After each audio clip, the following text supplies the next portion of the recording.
Welcome back, folks. Just received a package from PCBWay, and in it are the PC boards for our fast rise time oscillator.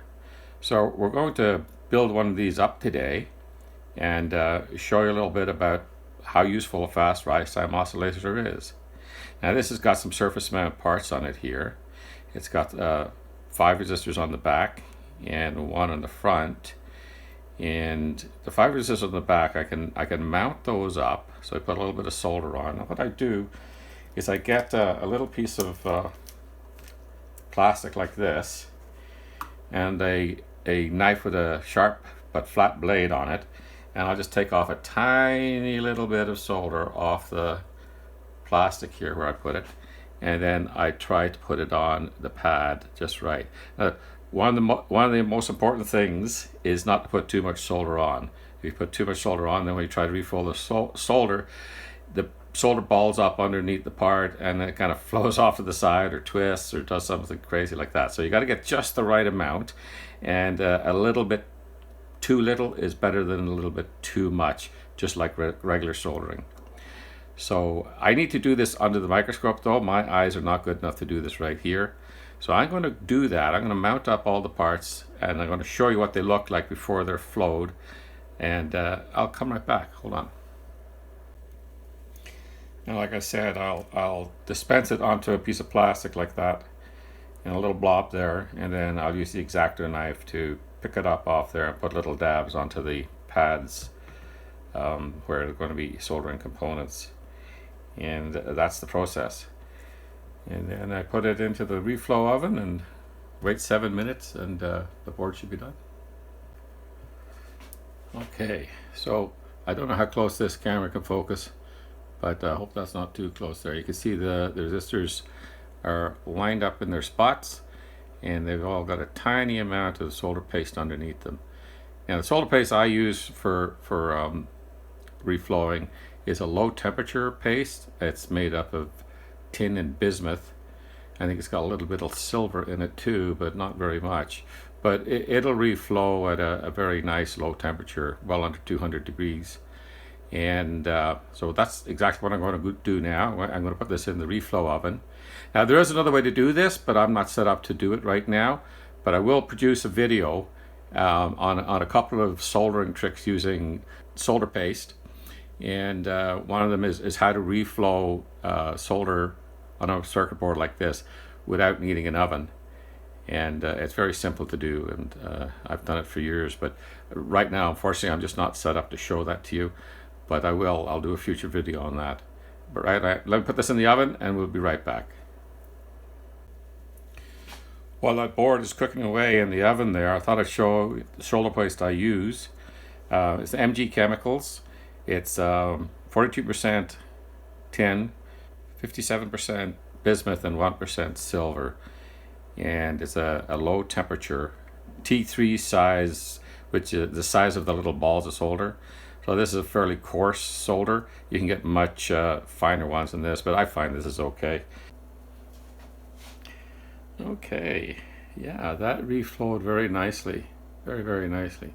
This one here went a little bit off center, but you know that does happen. Maybe I had a tiny bit too much solder on the one side, but nonetheless. And I also went ahead and I hand soldered that into place too. So let's just do some quick measurements on it to make sure nothing is shorting out underneath those chips or anything like that. And yeah, we'll check that out. So yes, so from here to here, we should get 620 ohms there, 621, 620 there, 620 there, 620 there, 75 to here, and it's up here, 3,600 here. Yep. Everything is okay. So what I'm going to do now is I'm going to set up to install the rest of the components, and then we'll have a look at the finished product and test it out.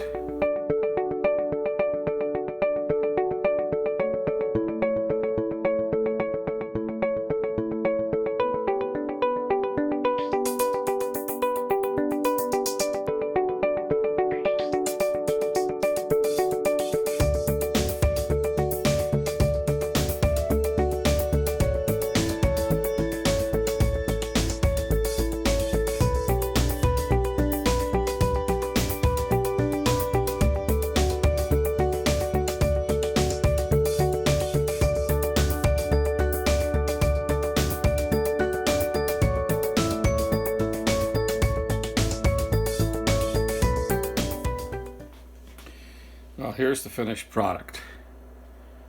Not too bad looking. Very nice. So, okay, we're going to hook it up to the oscilloscope and have a look and see how it performs. Okay, so we have it hooked up here to this signaling scope. This scope here is 600 megahertz, so we can characterize the performance of this little device here, of our fast rise time oscillator, by timing it on here, and then we can use it for other purposes. So this is sort of like the calibration stage.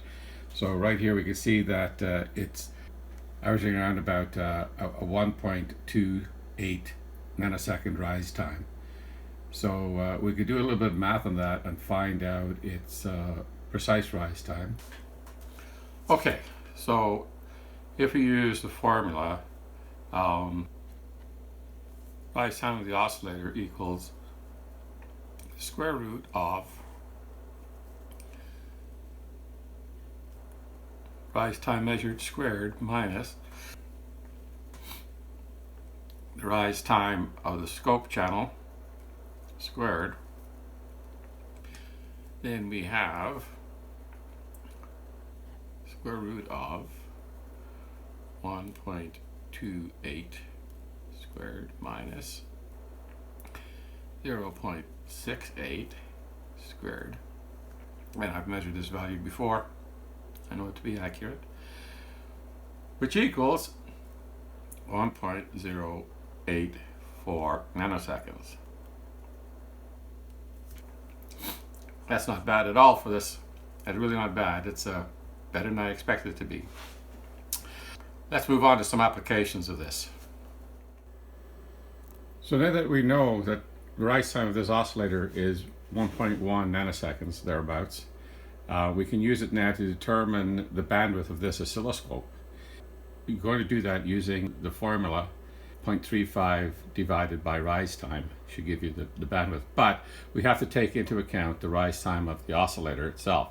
So right now, as you can see here, we're getting a mean rise time of 1.75 nanoseconds.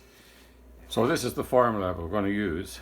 So the rise time of the scope, T sub scope, equals the square root of the rise time that we measured minus the rise time of the oscillator squared. So if we take that, that equals square root of 1.75 squared 7 minus 1.1 squared. So that equals 1.36. That'd be nanoseconds. And we take that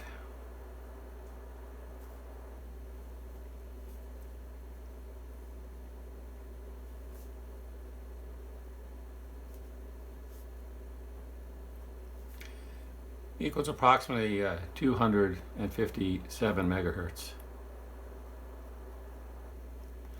which I know is roughly correct for that oscilloscope over there.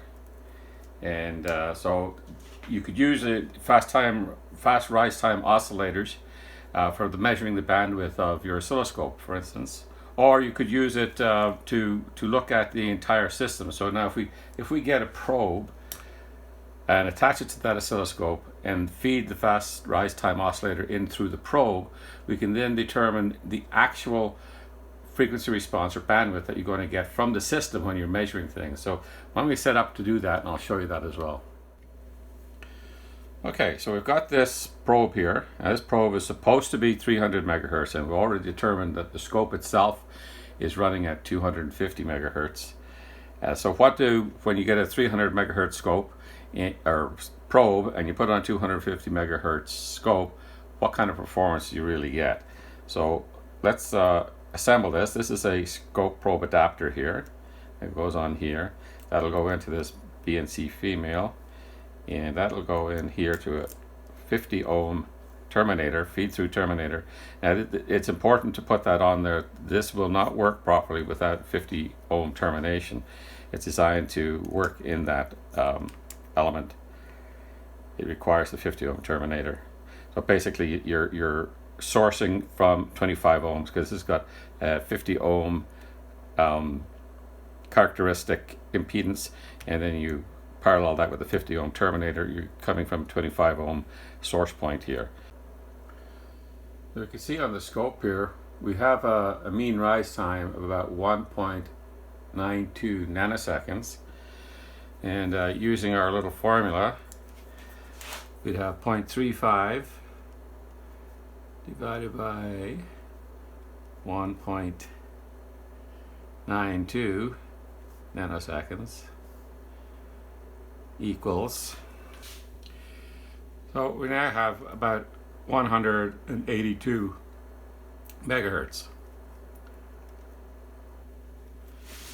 So you can't just go by the raw specifications of just the oscilloscope or just the probe. Putting a 300 megahertz probe onto a 250 megahertz oscilloscope gives you a system of 182 megahertz. And now we can also determine the actual response time of this probe. Is it really a 300 megahertz probe? It was sold as one. Is it really a 300 megahertz probe? And we can use this formula up here again to find that out. So let's do that. The rise time of the probe is equal to the square root of the rise time of the entire system squared minus the rise time of the scope squared. So let's figure that out. Sorry, had a little interruption there, but we're back now. So this leaves with 1.35 nanoseconds. And if we use our other formula, we get 0.35 divided by 1.35 nanoseconds equals 260 megahertz. So we can see that while this probe was sold as a 300 megahertz probe, it is indeed only a 260 megahertz probe. And when you combine that with a roughly 260 megahertz oscilloscope, you end up with a test system that's really only rated at 180 some odd megahertz. So this is really important to know this sort of stuff. I mean, you need to know this when you're measuring anything where high accuracy is or even moderate accuracy is required.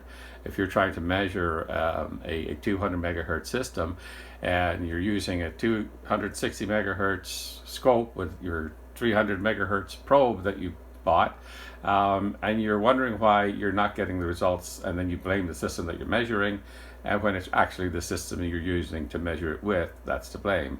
In reality, it's not up to snuff, even though the raw specifications say that it is. So yeah, having one of these little fast rise time oscillators is really handy to have around the lab. Anyway, there we go. Thanks again to PCBWay for making this possible. I really appreciate their help. And thank you guys for watching. So if you liked it, hit like. If you want to subscribe to see more of the stuff, please subscribe. And if you have any questions at all about this, I'll be more than happy to answer them. Just leave a comment and I'll get right back to you. We'll see you in the next one. Bye-bye.